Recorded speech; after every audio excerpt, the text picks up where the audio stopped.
드리도록 하겠습니다. 자, 첫 번째 시로 한번 넘어가 보겠습니다. 오늘 한국갤럽 여론조사 결과가 나왔는데 우리 홍 소장님 간단하게 좀 소개를 해주시죠. 예, 어저께 MBS 오늘 한국갤럽이 나왔는데요. 네. 예, 제가 뭐 이 시간에 나와서 반복적으로 말씀드리지만 저는 ARS도 뭐 물론 추세는 확인이 돼요. 네. 추세는 비슷하게 나오는데 ARS보다는 MBS, 그러니까 우리나라 4개 주요 조사 회사들이 같이 이제 하는 MBS하고 이제 매주 금요일 날 하고 있는 갤럽, 이게 이제 상당히 족보 있는 조사들입니다. 네. 이걸로 보면은 이제 그 흐름 정확히 이해할 수 있는데, 오늘 나온 걸 보면은 이제 그 정당 지지도가 국민의힘 39%, 더불어민주당 36%. 이게 일주일 전에 비해서 국민의힘은 5%포인트가 올랐고요. 네. 그리고 이제 민주당은 36% 동일합니다. 그래서 이제 이게 그 정당 지지율 1, 2위가 어저께 MBS에서도 오차 범위 내에서 역전이 됐지만 여기서도 이제 오차 범위 내에서 역전이 됐어요. 3%포인트. 어저께는 MBS 2%포인트 차이였고, 이거를 우리가 흔히 이제 주식 용어를 빗대서 골든 크로스라고 얘기를 하죠. 예, 이게 흐름이 이렇게 갑자기 바뀐 그 곡선을 보여줬을 때 그렇게 얘기를 하고요. 그리고 어저께 MBS 거랑 제가 같이 이제 소개를 해드리면, 이게 눈길을 끄는 게 다자 대결에서 이재명 지지율이 MBS에서 그 28%를 기록했다. 네. 그러니까 30% 선이 깨졌다라는 거죠. 그렇죠. 30% 깨졌다. 오늘 이 갤럽 조사에서는 31%던데 네. 뭐 차이가 뭐 그렇게 크진 않아요. 지금 30% 안팎에서 지금 가고 있다. 네. 제가 한 2주 전인가에는 40%를 못 넘는 것도 굉장히 희한한 일이다. 이게 얘기했죠? 지금 이제 개헌과 탄핵과 이게 그 나라가 뒤집어진 상황에서 그 절대 권력을 오히려 그 야당에서 갖고 있는 이재명 대표가 40%도 못 넘는다. 이게 정상적인 상황 같으면 50% 넘어야죠. 근데 이제는 30%도 위험하고 이미 또 깨진 조사까지 나왔다. 네. 이게 이제 의미하는 바가 있고. 그리고 보수 결집이 강해지면서 정권 교체에 대한 지지가 50% 밑으로 또 떨어졌다. 48%다. 정권 교체에 대한 여론이 50% 밑으로 떨어졌다. 이제 오늘 갤럽 조사를 보면은 다음 대통령 선거에 대한 결과를 어떻게 기대하냐 이렇게 물어보니까 현 정권 유지와 여당 후보 당선이 40%, 그리고 현 정권 교체, 그리고 야당 후보 당선이 48%. 그러니까 8%포인트 차이네요. 네, 8%포인트 차이인데 어저께 MBS도 거의 똑같아요. MBS 결과를 보면은 이제 그 정권 교체에 대한 그 의견이 48%가 나왔죠. 그쪽에서도. 그리고 그러니까 정권 유지 뭐 이게 이제 한 40%, 41% 이렇게 나오고 있는데, 여기서 우리가 눈길을 끄는 건 뭐냐면은, 그럼 아까 이제 얘기한 이재명 지지율이 28%였다. 네. 그럼 20%포인트 차이가 나고 있다. 네. 이게 20%포인트면 엄청난 차이거든요. 네. 그러니까 정권 교체를 바라는 사람이 48%인데 이재명 지지하는 사람은 28%다. 그거밖에 안 된다. 당 지지율도 안 되잖아요. 당 지지율에도 못 미치고. 예. 그러면은 그 야권을 지지하는 사람들의 마음이 뭐냐라고 하는 건 우리가 쉽게 해석이 되죠. 네. 자, 그런데요, 우리 보면 우리가 이제 어떤 대선 후보에 대한 조사를 할 때 사실 이재명은 지금 야권의 유일한 후보잖아요. 그렇죠. 그러면 예를 들어서 그쪽으로 단결을 하는 게 상식일 텐데. 네. 아니, 당 지지율조차도 안 나온다. 예. 근데 딴 사람은 없어요, 지금. 딴 사람도 없고 없는데. 그렇죠. 뭐 김동연이 뭐 한 2 잘 나와봐야 뭐 2, 3 정도 나오고. 네. 그 밑에 뭐 김경수 뭐 1 뭐 이런 정도니까 딴 그게 없죠. 그러니까 이거는 뭐 이재명으로 일극화된 그 필연적 결과라고 보여지는데, 근데 이재명이 당 지지율이라든가 정권 교체 희망 비율보다도 한참 떨어져서 자기 지지율이 나온다라는 것은 이제 이재명 개인에 대한 국민적 평가라고 봅니다. 근데 이재명은 이미 2022년 3구 대선 때 윤석열 후보와 붙는 과정에서 온 국민이 이재명이라는 사람의 면면에 대해서 네.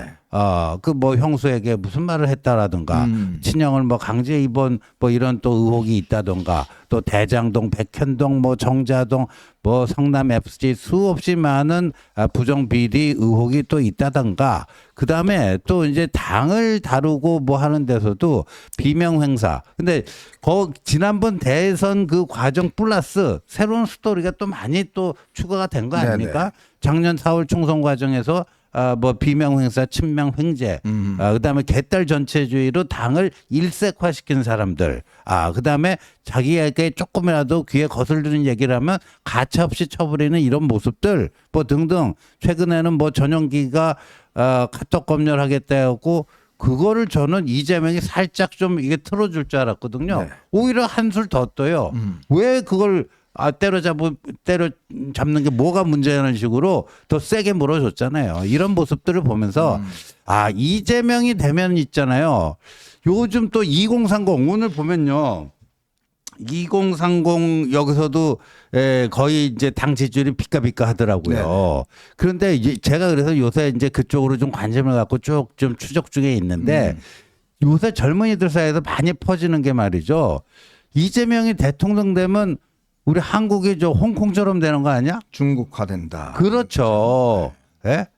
뭐 그런 얘기들이 굉장히 빠른 속도로 퍼지고 있다라고 합니다. 자, 근데요, 우리가 지난번 탄핵 집회를 보면 주로 20대 여성층들이 많이 나왔잖아요. 예. 그렇죠. 근데 이제 이번 조사를 보면 이번 이렇게 국민의힘의 조사에서 상승세라든 이런 것들을 보면 주로 2030들이 많이 견인하고 있지 않습니까? 그렇습니다. 요 예. 현상들을 어떻게 우리가 분석해야 될까요? 이게 2030이 원래 윤석열 대통령 당선될 때 그리고 그 직전에 이제 그 오세훈 서울시장이 지방선거에서 이길 때 그 많이 기여를 했죠. 네. 원래 그 지금 우리나라 정치 지형이 연령대별로 보면은 4050은 야권 그리고 이제 6070은 여권 쪽으로 이렇게 그 기울어져 있습니다. 네. 근데 이게 4050과 6070이 양쪽의 그 연령대를 보면 이분들은 웬만해서는 자기 마음을 바꿀 수 있는 연령대도 아니에요. 이미 마음이 좀 굳어져 있어요. 네. 굳어져 있고 어떤 선거든지 이제 그 잘 안 변하는 그 이제 성향을 갖고 있는데 2030은 아직은 젊지 않습니까? 그리고 그 2030들은 이 지나온 역사적인 정치 역사적인 상황에 대해서 그렇게 뭐 아주 그 정치에 대한 고관여도가 있던 그 계층들이 아니기 때문에 그 순간순간의 이슈에 따라서 상당히 많이 이제 이 지지 정당을 바꿀 수 있는 그런 유동성을 갖고 있다. 네. 그런데 그렇기 때문에 과거에 뭐 2030은 무조건 뭐 야권 뭐 이쪽 지지 뭐 이거하고는 이미 깨져 있다라고 볼 수 있는데 최근 같은 경우에는 저는 그런 생각이 들어요. 뭐 다른 연령층 중도층도 마찬가지인데 2030 가장 특징이 또 중도층이 많다는 거죠.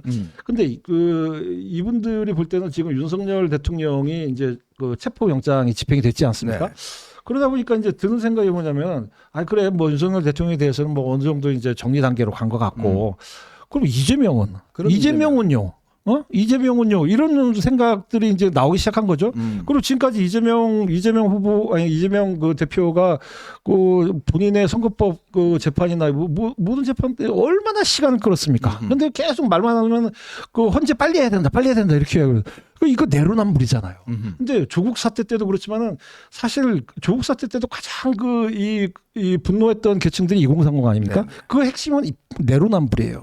근데 지금 이재명 대표의 내로남불이 너무나도 이게 수면 위로 이게 드러나 있기 때문에 이런 내로남불의 그 정치인이 정권을 갖는다? 이거에 대해서는 이제 의문부를 가질 수밖에 없고 네.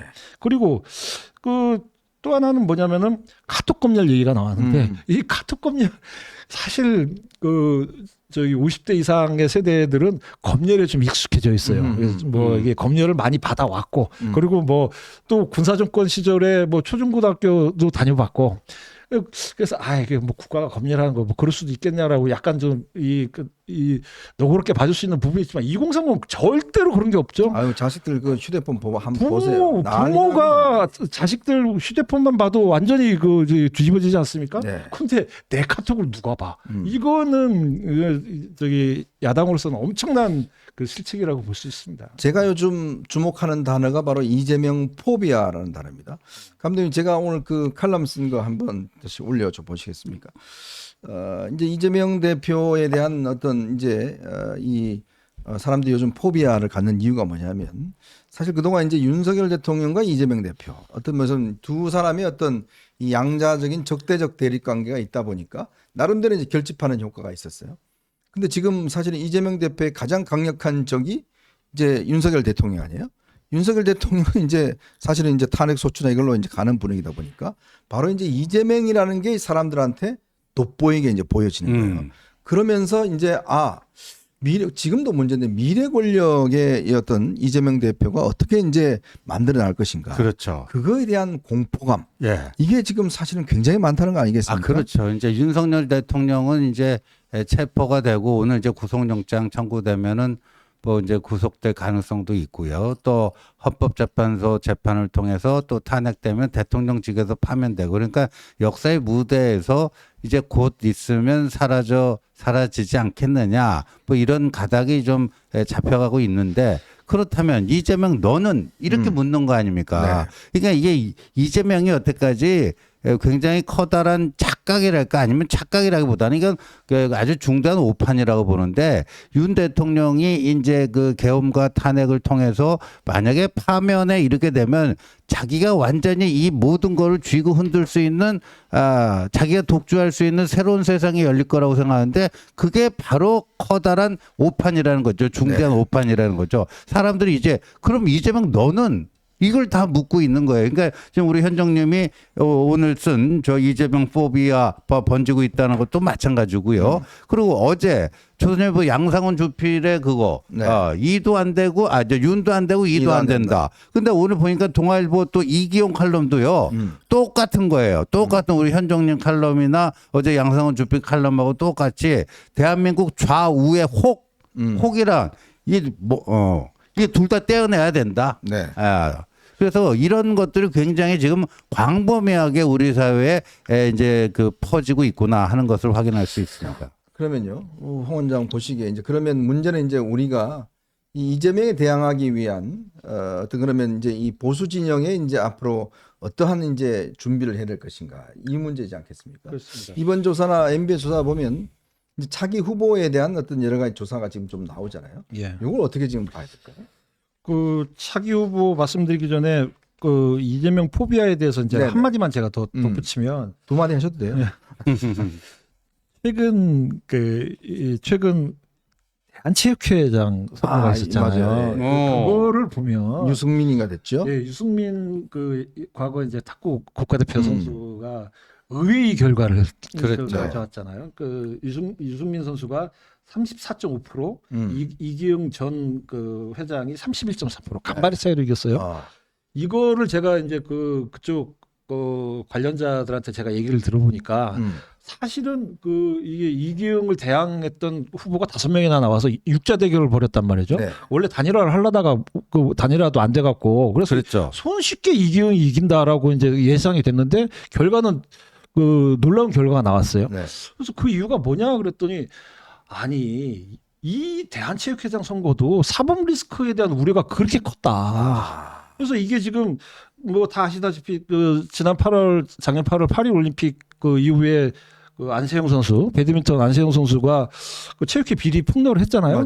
그러면서 이제 문화체육부 감사도 받고 그리고 여러 가지 이제 사법 리스크 때문에 이거 진행이 되냐 뭐 만약 이런 얘기도 있었고 나중에 이 선거 치른 다음에 회장이 되면은 이거 다시 재선거하는 거 아니냐 뭐 이런 얘기들이 쫙 그 선거인단들한테 퍼지면서 이게 이제 그 이기영 그 전 대표가 이게 그 전 회장이 쉽게 될 줄 알았더니 이렇게 됐다. 근데 이게 되게 재밌는 게 뭐냐면 선거인당이 2,244명이에요. 네. 근데 이 선거인당이 각 구시군의 체육회에서 이제 그 뽑는 거예요. 한 10% 정도씩을 선정을 해서 뽑는 건데 과거에는 무작위로 선정을 했대요. 네네. 무작위 랜덤하게 이걸 했는데 그 이기영 그 회장 쪽에서 지정을 했다는 겁니다. 이게 선거인단을 그 정도로 이거를 치밀하게 좀 어떻게 해보려고 했는데도 불구하고 졌대요. 근데 이거는 뭐를 뜻하냐? 그 정도로 사법 리스크가 선거에 미치는 영향은 간단치 않다. 간단치 않다. 이렇게 볼 때는 지금 그 이재명 대표의 사법 리스크 뭐 아주 뭐 저기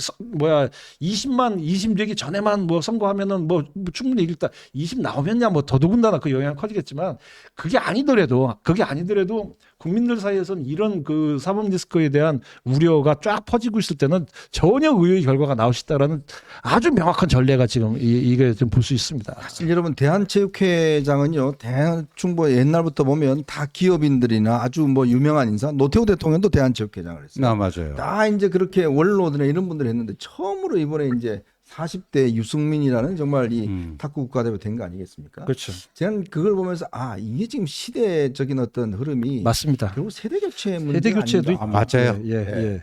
그러면 어떻습니까? 우리 보수 진영 쪽에서는. 그렇죠. 그 유승민을 제외한 나머지 이제 이기영과 대응하려는 후보가 뭐 그 4명이나 있었는데 연령대별로는 가장 그 유승민 선수가 이제 젊었고 그렇게 봤을 때는 지금 그 현재로 봤을 때는 장래 정치 지도자 선호도 오늘 나온 갤럽 조사를 보면 이재명 31, 김문수 7, 홍준표 한동훈 6, 뭐 오세훈 4 뭐 이렇게 쭉 나오고 있는데 네네.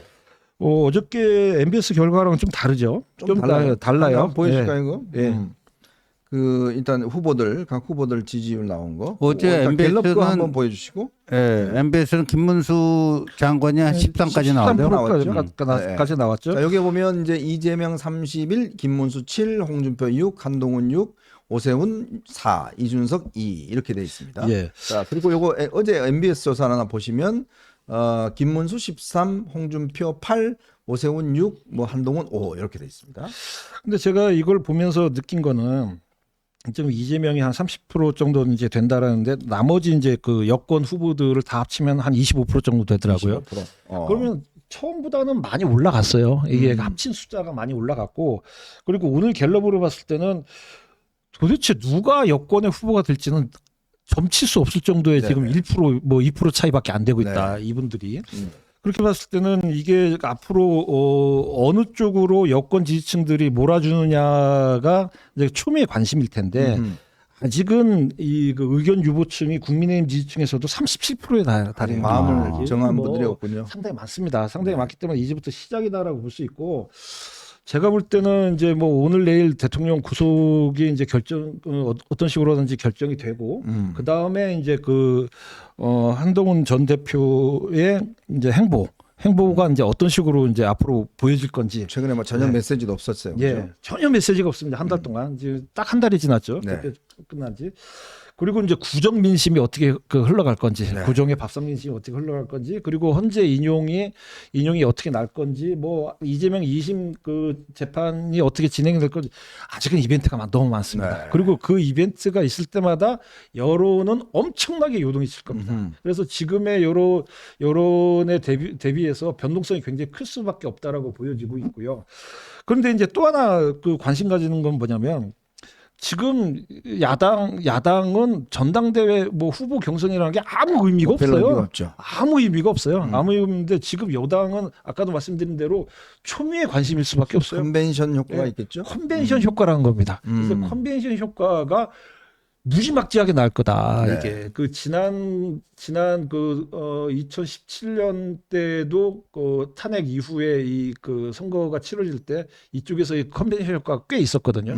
안철수 뭐 홍준표 그러면서 이제 계속 오르락내리락 했었는데 아마 이번에 여권의 컨벤션 효과는 상상을 초월할 정도로 있을 거다라고 봤을 때는 이미 지금 그 정권 교체론과 정권 그 유지론이 근접하고 있는 상황에서 이 정도는 상당히 간발의 차이로 또 이 선거가 치러질 수밖에 없는 그런 구조다라고 보입니다. 지원님 보면 지금의 이렇게 여론이 올라가는 게 한편에서는 유리하지 않다라고 보는 분도 있는 것 같아요. 뭐냐면 너무 자만할 수가 있다. 그렇죠. 지금 절박해야 되는데 뭐 나도 나가도 되겠네. 뭐 이런 식의 어떤 인식들. 그러니까 보면 옛날에 보면 뭐 뭐 필승론 뭐 이런 거 있잖아요, 그죠? 그러니까 어려우면 무조건 단일화해서 혼자 나가는 게 좋은데 이렇게 나가면 나도 나가도 되겠는데 뭐 이런 거에 대한 것들. 근데 지금 우리 홍영림 원장 분석해 줬듯이 국민의힘 주자들 다 합쳐야 이재명하고 비슷비슷해지니까. 근데 2016년, 2017년 박근혜 대통령 탄핵하고 그 조기 대선 국면하고 지금하고 결정적인 차이점은요 뭐냐면 그때는 이른바 중도 보수 후보가 세 군데로 쪼개졌잖아요. 홍준표, 안철수, 유승민 세 군데로 쪼개졌는데 지금은 다 그 안에 있어요. 그래서 지금 누구라도 뭐 당 바깥에서 뭐를 도모하겠다 이런 저기가 전혀 없고요. 그렇죠. 그럴 만한 시간적 여유가 없습니다. 왜냐하면요, 그때도 2017년 때도 보면 3월 10일에 헌법재판소에서 박근혜 대통령의 파면이 결정이 됐습니다. 그리고 5월 9일에 조기 대선이 열렸죠. 네네. 5월 9일에 60일 후인데 그리고 그러니까 3월 말까지 주요 정당이 다 후보를 선출을 합니다. 네. 후보를 선출했는데 이미 그러니까 그 전에 이 중도 보수 진영은 자유한국당과 바른정당과 국민의당으로 이미 분열돼 있는 상태였어요. 맞아요. 네. 이미 분열돼 있었고 각각의 당에서 후보를 냈죠. 20일 정도의 그 무슨 형식적인 경선을 거쳐서 다 후보를 뽑아낸 거고. 근데 지금은요. 이게 아닙니다. 다 국민의힘 안에 있어요. 네. 다 국민의힘 안에 있어요. 그러니까 그런 분열 요인이 전혀 없다. 네. 그리고 분열할 시간적 그 틈새 또 뭐 주어지지 않지 않겠느냐. 그래서 네. 무조건 지지고 볶고 뭐 국민의힘 안에서 지지고 볶고 하더라도 한 명으로 내면 거기에 대해서 깨끗하게 승복을 하고 그 선출된 사람 중심으로 쫙 하자. 그러면 아까 저는 홍영님 원장이 얘기했던 이벤트 컨벤션 효과가 컨벤션 이펙트가 상당하지 않을까 싶은데 근데 저는요 일단 윤석열 대통령의 어떤 그 거취가 어느 정도 매듭이 지어지면요. 네. 이제는 이재명 포비아가 이렇게 막 퍼지면서 윤석열도 안 되지만 이재명도 안 돼 뭐 이런 거잖아요. 근데 네. 그 다음에 단계로 가면은 이재명을 이길 후보 누구인가 그런 쪽으로 저는 좀 이제 초점이 옮겨가지 프레임이 않겠나. 바뀐다는 그렇죠. 말씀이죠. 예. 네. 제가 또 말씀드리면요. 아까 이제 말씀하신 게 다자필승론. 네. 그러니까 어느 정도 이제 지지율이 올라가면은 또 이 사람 저 사람 뭐 나와서 삼자필승론 뭐 옛날부터 많았잖아요. 그러면서 이제 그 아주 우죽순으로 이렇게 네. 나온다. 그러니까 그런 측면도 물론 있어요. 음. 근데 그 제가 이렇게 선거 역사를 쭉 보면은 이게 그 도저히 이길 수 없는 선거. 어차피 뭐 누굴 갖다 놔도 뭐 진다. 그러면은 저번에 이제 그 2017년 대선처럼 막 당이 찢어지고 후보가 찢어져서 그냥 다 나와요. 그냥 다 나오는 게 왜 그러냐? 어차피 질선거, 내가 나왔다고 나 때문에 졌다는 얘기는 안 듣는다. 그럼 일단 대선 후보로서 나는 이름 한번 올리고 그리고 그러면서 뭐 나 이번에 수업료 한번 내고 나 간다. 일단 그런 식으로 해서 이게 그 나올 수 있는 여지가 더 크다. 어차피 질선거라면. 근데 이거 이길 수 있어? 그러면은 이제 예를 들어서 지금 당 밖에 있는 그 여권 뭐 주자 중에 하나가 뭐 이준석이다. 뭐 그러면 이준석이 1% 내지 2%만 가져가도 사실 선거가 흔들릴 수가 있어요. 그렇겠네요. 예, 뭐 지난 선거 0.7%처럼. 그런데 그렇게 되면은 이준석이 그 국민의힘 말고 이제 뭐 자기 개혁신당으로 해서 후보로 나온다. 그러면 나중에 만약에 1% 2% 때문에 졌다. 그러면은 야, 너 때문에 이길 거 졌다. 이런 얘기 나오지 않습니까? 근데 그 당은 개판됐어요. 그러면은 그 바보 아닌 다음에는 그건 다 알 거예요. 그러면 함부로 나와서 내가 이거 여권의 이 선거판을 내가 뒤집으면 나중에 그것 때문에 영영 이 정치판에서 나는 돌 맞고 끝나는 거 아니냐라는 두려움이 또 생길 수가 있기 때문에 네. 이길 수 있다라는 가능성이 커지면 커질수록 오히려 이쪽에서는 뭉칠 수가 있다라고 하는 그런 여지가 또 있습니다. 예. 그 당은 요즘 뭐 거의 지금 해체 수준에 간 것 같습니다. 정말 황당한 일들이 많이 벌어졌기 때문에. 자, 오늘 우리가 여론조사 결과에서 우리가 얻을 수 있는 교훈은 우리도 이길 수 있다라는 그 자신감, 네. 그걸 하나 얻고요. 우리가 이제 단결하면 그래도 내부에서 뭔가 이제는 이재명과의 싸움에서 어떤 후보를 내세야만이 중도층들을 많이 흡수할 수가 있고 많은 어떤 이 지지를 확보할 수 있는지 이제 그 문제로 이제 앞으로 프레임이 전환이 될 겁니다. 그러면 이제 우리 내부가 뭔가 단결하고 힘을 모으는 우리가 이재명은 안 되잖아. 이런 어떤 이 단일한 목표가 있지 않습니까? 네. 그러니까 이거를 통해서 우리가 단합할 수 있는 그런 계기가 그래도 참 시는 참 공평한 것 같습니다. 절대 망하라는 법은 없습니다. 그러니까 제가 여기서 한 말씀만 드리면 우리 홍영림 원장께서 그때 분석을 해줬는데 최근에 보면 이제 그 보수층의 여론조사 응답 이게 굉장히 높아지고 있습니다. 적극적으로 참여하고 있고요. 오늘 나온 뭐 갤럽도 보니까요. 보수라고 하는 응답자가 진보라고 하는 응답자보다 80여 명 더 많더라고요. 네네네. 뭐 그런 현상인데 근데 보수 내부적으로 보면요. 탄핵에 찬성한 보수도 있고 탄핵에 반대한 보수도 있잖아요. 근데 탄핵에 반대한 보수 쪽에서 아주 적극적으로 이제 이 여론조사에도 응답을 하는 것 같아요. 반면에 이제 탄핵은 좀 불가피했다. 비상계엄이 잘못된 거였기 때문에 탄핵은 좀 불가피했다. 뭐 이런 쪽은 좀 아직 반응이 이렇게 세질 않아요. 그래서 앞으로 이제 이 여론조사 결과도 굉장히 대중 심리에 미치는 그 영향이 상당하지 않겠습니까? 그렇습니다. 그러니까 우리 어벤져스 독자님들도요. 앞으로는요. 그 모르는 번호 오더라도 여론조사 번호 같으면요 적극적으로 받아갖고 응답을 하셔야 됩니다. 그리고 그런 것들이 그 작은 실전 하나하나가 쌓여서 거대한 물줄기를 만들어낸다 이런 말씀 좀 드리겠습니다. 자, 그러니까 이제 이번에 한동훈 전 대표 탈당 이후에 한 15,000명 정도 되는 당원들이 아마 당을 떠났다고 그래요. 근데 이제 그게 아마 가시면 안 될 것 같습니다. 네. 지금이라도 빨리 다시 그럼요. 돌아오시면 네. 그래도 이 국민의힘 내에서 뭔가 이제 앞으로 어떤 이 선거가 이루어지고 경선이 이루어진다 그러면 큰 힘이 될 수가 있지 않을까 또 그런 생각을 해봅니다. 자, 저희는 이제 두 번째 이슈로 한번 넘어가 보겠습니다. 여러분 보시면서요 구독과 좋아요 알림 꼭 부탁드리고 많은 응원 부탁드리겠습니다.